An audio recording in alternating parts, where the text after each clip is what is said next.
Hello, dear students. Welcome back, all of you. TGPSC Group 1 Mains Judgment. September నుంచి విద్యార్థుల్ని వేధిస్తూ ఉన్న ప్రశ్న అంటే టైం దగ్గర పడుతున్న కొద్దీ సీరియస్నెస్ అనేది పెరగాలి బేసికల్గా. బట్ మన ఈ తెలంగాణ వాతావరణంలో వచ్చేసరికి సీరియస్నెస్ తగ్గుతుంది. ఎందుకంటే రోజు రోజుకి కేసుల యొక్క సీరియస్నెస్ ఇంటెన్సిటీ స్టూడెంట్స్కి తెలుస్తుంది. కొన్నిసార్లు సెప్టెంబర్ 27th లేదా సెప్టెంబర్ 28th వస్తుంది అని, తర్వాత అక్టోబర్ 3rd కైనా కన్ఫర్మ్ అవుతుంది అని, అక్టోబర్ 4th కైనా కన్ఫర్మ్ అవుతుంది అని చెప్పేసి సో మళ్ళీ ఇప్పుడు 14th వెళ్ళిపోవడం. ఎగ్జాక్ట్గా వకీల్ సాబ్ మూవీలో థింగ్స్ ఉంటాయి. తప్పు చేసిన వాడి సైడ్ కూడా ఈ వాదనలు ఎంత బలంగా ఉంటాయంటే జ్యుడిషియల్ సిస్టంలో ఒక కాని పనిని అయినట్టుగా లేకపోతే అయిన పనిని కానట్టుగా అంత బలంగా చూపించచ్చా అని చెప్పడానికి ఆ మూవీ చాలా బెస్ట్ ఎగ్జాంపుల్. ఏదేదో క్వశ్చన్స్ ఇచ్చి అలా ఎగ్జాక్ట్గా తెలంగాణ కోర్టులో కూడా ఎగ్జాక్ట్గా అటువంటి వాతావరణాన్ని తలపిస్తుంది. సో ఏదో ఒకటి ఇవాళ జడ్జిమెంట్లో ఇన్ కేస్ ఎగ్జామ్ పోస్ట్పోన్ అవ్వడమో లేకపోతే ఎగ్జామ్ ఉండదు అని చెప్పి ఉంటే తెలంగాణలో అన్నిటికంటే కూడా ఘనంగా జరుపుకునే ఈ దసరా ఫెస్టివల్ని ఇంకా ఘనంగా జరుపుకోవడము. సో చాలా రోజుల తర్వాత ఫెస్టివల్ చేసుకోలేదు, హ్యాపీగా ఫెస్టివల్ సెలబ్రేట్ చేసుకొని తర్వాత మళ్ళీ కార్యాచరణ రూపొందించుకోవడము ఏదో ఒకటి ఉంటుంది. ఇప్పుడు అది కాదు, పోనీ ఎగ్జామ్ ఉంటుంది అని చెప్పి చెప్తే అంటే ఇన్ని నెగిటివిటీస్ అయినా కానీ కేసులు చాలా చాలా బలంగా ఉన్నప్పటికీ కూడా ఎగ్జామ్ ఉంటుంది అంటే అది 2.0 సెకండరీ. సో ఖచ్చితంగా 2.0 ఉంటుంది అని చాలామంది చెప్తున్నారు కేసుల్ని బట్టి కూడా. కనీసం ఉన్నా కానీ ఇప్పుడైతే ఎగ్జామ్ ఉంటుందని కన్ఫామ్గా ఏదో ఒకటి చెప్తే కనీసం ఈ 15 రోజులైనా ఎంత సీరియస్గా ప్రిపేర్ అవ్వాలి ఏదో ఒకటి తెలుస్తుంది. ఇదంతా కాదు అని చెప్పేసి 10 రోజులు వెయిటింగ్ పెట్టారు. పైగా ఈ గ్యాప్లో దసరా. సో దసరా సెలబ్రేట్ చేసుకోవాలనో అవసరం లేదు. మ్యాటర్ దసరా అని కాదు, అంటే ఎలా నిద్ర పడుతుంది, ఎలా బుక్ తీయాలనిపిస్తుంది. నేను చాలా చాలా బలంగా చెప్తున్నాను, చాలా ఆవేశంతో కూడా చెప్తున్నాను. So UPSC civil services prepare అయ్యే అభ్యర్థుల్లో ఒకానొక సబ్జెక్ట్ ఎథిక్స్ ఉంటుంది. ఆ ఎథిక్స్లో ఎంపతి అనే టాపిక్ చాలా క్లియర్గా నేర్చుకొని ఉంటారు చాలామంది. ఇప్పుడు తెలంగాణ అభ్యర్థుల విషయంలో అంటే అభ్యర్థుల బాధలను అర్థం చేసుకోవాలంటే ఖచ్చితంగా మీ లోపటికి ఉండి అంటే అందులో ఉంటేనే అర్థమవుతుంది. ఈ టైంలో ఏదో చేసేదేం లేదు, కనీసం ఈ 10 రోజులు చదవండి అని నేను చెప్పినా చదివే పరిస్థితుల్లో 90% ఆఫ్ ద స్టూడెంట్స్ లేరు. సో కొన్ని రోజుల వరకు అక్టోబర్ 1st వరకు కూడా సీరియస్గా ఉన్న student almost last the hopes. So అంటే పరిస్థితి ఇంత దారుణంగా తయారైపోయింది. ఎవరిని అనాలి ఈ పరిస్థితిలో, ఎవరిని క్వశ్చన్ చేయాలి? పోనీ ఇటువంటి రిపీట్ అంటే ఇటువంటి ప్రాబ్లమ్స్ జరగడం పబ్లిక్ సర్వీస్ కమిషన్కి ఏమైనా కొత్తనా అంటే ఎప్పుడు జరిగేది. 2011 నుంచి చూస్తున్నాం. అంటే రేపు భవిష్యత్తులో ఒక డెప్యూటీ కలెక్టర్ కావాల్సిన విద్యార్థులు, డిఎస్పీ కావాల్సిన విద్యార్థులు చాకు లాంటి కుర్రాలను తీసుకోవాలి. అట్లాంటి వాళ్ళని తీసుకురావాలంటే వాళ్ళని రిక్రూట్ చేసుకోవాల్సిన వ్యవస్థ ఎంత పటిష్టంగా ఉండాలి. అఫ్కోర్స్ ఎంత పటిష్టంగా ఉన్నా చిన్న చితక మిస్టేక్స్ జరుగుతాయి. లైక్ సివిల్ సర్వీసెస్లో రీసెంట్గా ఒక 2-3 సివిల్ సర్వీసెస్ క్యాండిడేట్స్ చూసాం, women candidates. I don't want to repeat her name. జరుగుతూ ఉంటాయి. బట్ ఇంత దారుణంగానా? సో 2011లో జరిగిన ఎగ్జాము 2017 వరకు వెయిట్ చేయించడం. సో 2022లో వచ్చిన నోటిఫికేషన్ 2024 ఎండింగ్లో కూడా ఉంటుందా ఉండదా అనే పరిస్థితులు. అంటే ఒక జనరల్గా ఒక ఇంటర్వ్యూకి ఒక ఫ్రెషర్ వెళ్తున్నాడు అనుకోండి, వాడికి ఎంత శాలరీ అయినా అవ్వని ఆ ఇంటర్వ్యూ చాలా చాలా ఇంపార్టెంట్. ఎంత ఇంపార్టెంట్ అంటే టెన్షన్ అంతా ఓవర్కమ్ చేయడానికి ఆ ఇంటర్వ్యూ కంటే 15 నిమిషాల ముందు 15 minutes ముందు వెళ్ళి కూర్చుంటే ప్రశాంతంగా ఆ ఇంటర్వ్యూకి వెళ్తామంట. బై ఛాన్స్ నీకేదో పర్సనల్ రీజన్స్ వల్ల ఇంటర్వ్యూకి నువ్వు ఒక 15 minutes లేట్ వస్తే ఆ ఇంటర్వ్యూయర్ మైండ్లో ఒకటి ఉంటుంది, నీ ఎక్స్క్యూజెస్ నాకు అవసరం లేదు. నువ్వు ఎంత సీరియస్ ఉంటే ఈ ఇంటర్వ్యూకి ఇంత లేట్ వస్తున్నావు. ఈ ఇంటర్వ్యూకి లేట్ వచ్చిన విధానం చూస్తే నీ కేర్లెస్నెస్, నీ నెగ్లిజెన్సీ అని చెప్పి వాళ్ళని తిడతారు. మరి అటువంటి టీఎస్పీఎస్సీ గ్రూప్ 1 లాంటి ప్రతిష్టాత్మకమైన ఎగ్జామ్స్ని కండక్ట్ చేసేటప్పుడు నీకు ఒక లీగల్ టీం ఉంటుంది కదా.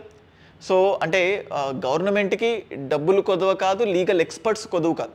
సో నువ్వు ఇంత సీరియస్గా దీన్ని తీసుకుంటే ఆల్మోస్ట్ 10 సంవత్సరాల తర్వాత ఎగ్జామ్ పెట్టారు, పాత గవర్నమెంట్ వదిలేసేయండి, మళ్ళీ కొత్త గవర్నమెంట్. సో అంతకుముందు గవర్నమెంట్ ఏవైతే తప్పులు చేసిందో విద్యార్థులు వేటిని పట్టుకొని రోడ్డుకి ఎక్కారో, సో వాటన్నిటిని అడ్రస్ చేస్తూ వీలైతే నోటిఫికేషన్ ఇంకొక 10 రోజులు లేట్ ఇవ్వు. అఫ్కోర్స్ నువ్వు చెప్పిన దానికంటే కూడా లేట్ అయ్యొచ్చావు, ఇంకొక నెల రోజులు లేట్ ఇవ్వు. సో నోటిఫికేషన్ ఇచ్చేటప్పుడు ఆ స్పష్టత, ఎందుకు ఆ నెగ్లిజెన్సీ? సరే అది పోనీ, క్వశ్చన్స్ ఇచ్చేటప్పుడు అంటే తెలుగు మీడియం క్వశ్చన్స్ కొన్ని చూస్తే గూగుల్ ట్రాన్స్లేటర్ అంటే సరే టెస్ట్ సిరీస్ కండక్ట్ చేసే డిఫరెంట్ ఇన్స్టిట్యూట్స్ డబ్బులో లేకపోతే ఆ ల్యాక్ ఆఫ్ టీమో లేకపోతే ల్యాక్ ఆఫ్ హ్యూమన్ రిసోర్సెస్ ఆ చాట్ జీపీటీనో ఎవరినో వాడుకుంటుంది. ఇన్ఫ్యాక్ట్ ఎగ్జామినేషన్లో కూడా ఇంగ్లీష్ మీడియం క్వశ్చన్ ఎంత స్పష్టంగా ఉంటే తెలుగు మీడియం క్వశ్చన్ అంత దారుణంగా ఉంటుంది. కొన్నిసార్లు ఆ ముందు వెనుక సెంటెన్సెస్ అర్థం చేసుకోలేక తల బాదుకుంటున్నాడు. ఆర్టికల్ 14 రైట్ టు ఈక్వాలిటీ ఇంత స్ట్రెస్ చేస్తున్నాం, మరి సరే ఇంగ్లీష్ మీడియం క్వశ్చన్ నుండి తెలుగు మీడియం తప్పు ఉంటే ఇంగ్లీష్ మీడియం వ్యాలిడ్, ఓకే పర్లేదు, కానీ ఆ క్వశ్చన్ సెంటెన్స్ అన్న క్లారిటీ ఉండాలి కదా. సో అన్ని డబ్బులు తీసుకుంటున్నాం అప్లికేషన్స్కి సంబంధించి, అన్ని లక్షల మంది రాస్తున్నప్పుడు నువ్వు క్వశ్చన్ ప్రిపరేషన్కి ఎంత జాగ్రత్త ఉండాలి, నోటిఫికేషన్ ఇచ్చేటప్పుడు ఎంత జాగ్రత్త ఉండాలి. ఇన్ని రోజులు అంటే మెంటల్ టార్చర్ అనేది చెప్పలేం. సో నేను ప్రతిసారి సుప్రీంకోర్టు కేసుని ఉదాహరిస్తూ ఉంటాను. Right to life is equal to right to wait అని కూడా చెప్పింది. ఒక వ్యక్తి మరణశిక్ష నుంచి రాష్ట్రపతికి లేఖ రాసినప్పుడు రాష్ట్రపతి యొక్క పిలుపు కోసం, రెస్పాన్స్ కోసం ఎంత ఈగర్గా వెయిట్ చేస్తుంటే ఆ టైం పెరుగుతున్న కొద్దీ ఆయనలో మానసిక క్షోభ ఎంతలా ఉంటుందంటే వర్ణించలేనటువంటిది. ఉంటుందా ఉండదా, నేను బయటికి వస్తానా, సో ఏంటి అన్నట్టు. సో అటువంటిది యంగ్ ఆస్పిరెంట్స్లో ఇన్ని రోజులు అంటే ఎగ్జామ్ కన్ఫామ్గా 21st అని చెప్పి ఇటువైపు టీఎస్పీఎస్సీ, ఇంకొక వైపు ఈ కోర్టు కేసులు. సరే టీఎస్పీఎస్సీ ఒక వెబ్ నోట్ ఇచ్చినా నమ్మే పరిస్థితుల్లో స్టూడెంట్స్ లేరు.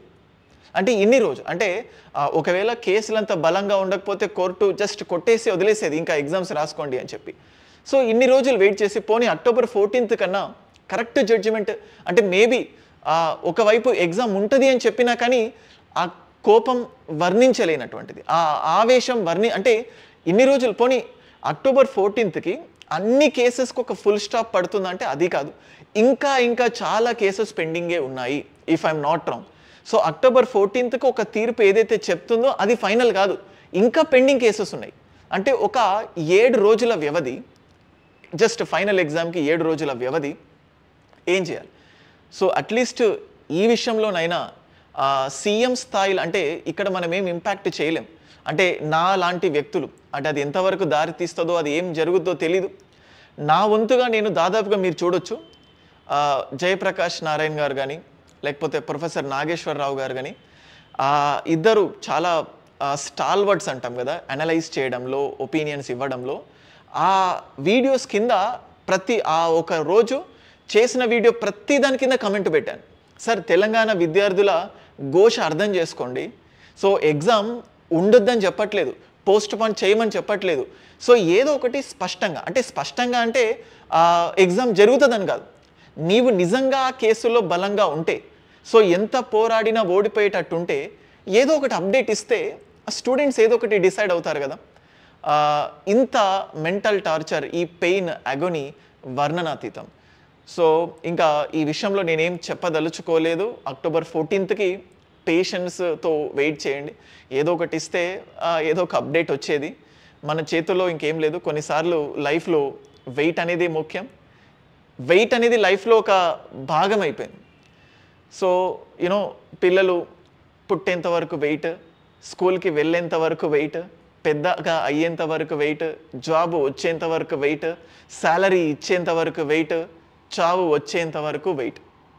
అంటే ఏదో ఒక దగ్గర చూశాను, బట్ వెయిటింగ్ ఇంకా అంతకుమించి ఏం లేదు October 14th వరకు. ఒకవేళ మీకు చాలా కష్టంగా అనిపిస్తే ఒక 5 గంటలు, కనీసం ఒక 5-6 గంటలైనా అట్లీస్ట్ ఆ రివిజన్. ఎందుకంటే చెప్పలేం 100% ఏమి తీర్పు రాబోతుంది, ఎవరికి ఆ భగవంతుడు కూడా తెలీదు ఎక్సెప్ట్ ఆ తీర్పు ఇవ్వబోయే జడ్జికి తప్పించి. సో మన దగ్గర ఇంకా వేరే చాయిస్ లేదు, కర్మ ఖాళీ.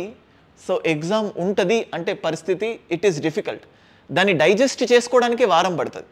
యూపీఎస్సీలో ఇంటర్వ్యూ సెలెక్ట్ కాలేదు అన్న థింగ్స్ ఉంటుంది. అంటే ఒక 1:3 తీసుకున్నారనుకోండి, సెలెక్ట్ అయిపోయిన తర్వాత ఇంటర్వ్యూ కాలేదన్న బాధ ఒకవైపు, నెల రోజుల్లో మళ్ళీ ప్రిలిమ్స్ ఎగ్జామ్. ఆ బాధలోంచి బయటికి రావడానికి నెల రోజులు పడుతుంది కనీసం, కానీ దాన్ని దిగమింగుకొని మళ్ళీ ప్రిలిమ్స్ రాస్తారు. సో ఇప్పుడు కూడా ఆ బాధ వర్ణించలేము. సో ఏదానికైనా కానీ గెట్ రెడీ ఫర్ దట్. ఎటువంటి యూనో మీకు కాన్ఫిడెన్స్ ఉంటే యూ కెన్ చిల్ అవుట్.